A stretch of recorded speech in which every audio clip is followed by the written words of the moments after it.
রাখে আল্লাহ মারেকে প্রচলিত এই প্রবাদে যথার্থতা মিলল ব্রাজিলে।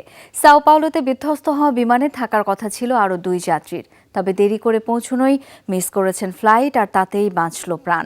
2 যাত্রীর বিমানে উঠতে না পারার আক্ষেপ এখন পরিণত হয়েছে চরম স্বস্তিতে।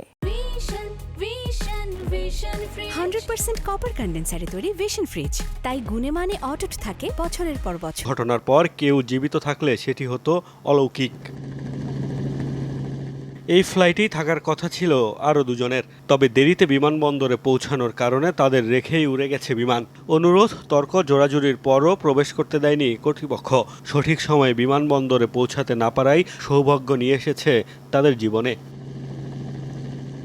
তারা যখন বিমানে উঠতে না পারার আক্ষেপে পড়ছিলেন, তখনই খবর পান দুর্ঘটনার। দেরিতে প্রবেশে বাধা দেয়া এবার এয়ারলাইন্স কর্তৃপক্ষের প্রতি কৃতজ্ঞতা প্রকাশ করলেন তারা। আমি বেলা 11টার দিকে তথ্য খুঁজতে গেলে তারা আমাকে জানায় আমি এই প্লেনে যাচ্ছি না, কারণ আমি বোর্ডিং টাইম অতিক্রম করে ফেলেছি। তাদের জোর করেও টিকিট রিবুক করতে ব্যর্থ হয়েছিলাম আমি। আমার বর্তমান অনুভূতি ভাষায় প্রকাশ করার মতো নয়। দুর্ঘটনার খবর শোনার পর থেকেই আমি রীতিমতো কাঁদছি। আমি বিমানবন্দরে পৌঁছে শুনি ভোয়েপাসের বিমানটি ছেড়ে যাচ্ছে।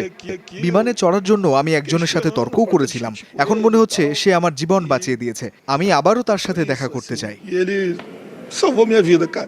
ফ্লাইট রাডার 24-এর তথ্য বলছে, ভোয়েপাসের 14 বছর পুরনো এটিআর 72 বিমানটিতে চড়তে পারে মোট 70 জন আরোহী। মোস্তফা মাহমুদ, যমুনা নিউজ।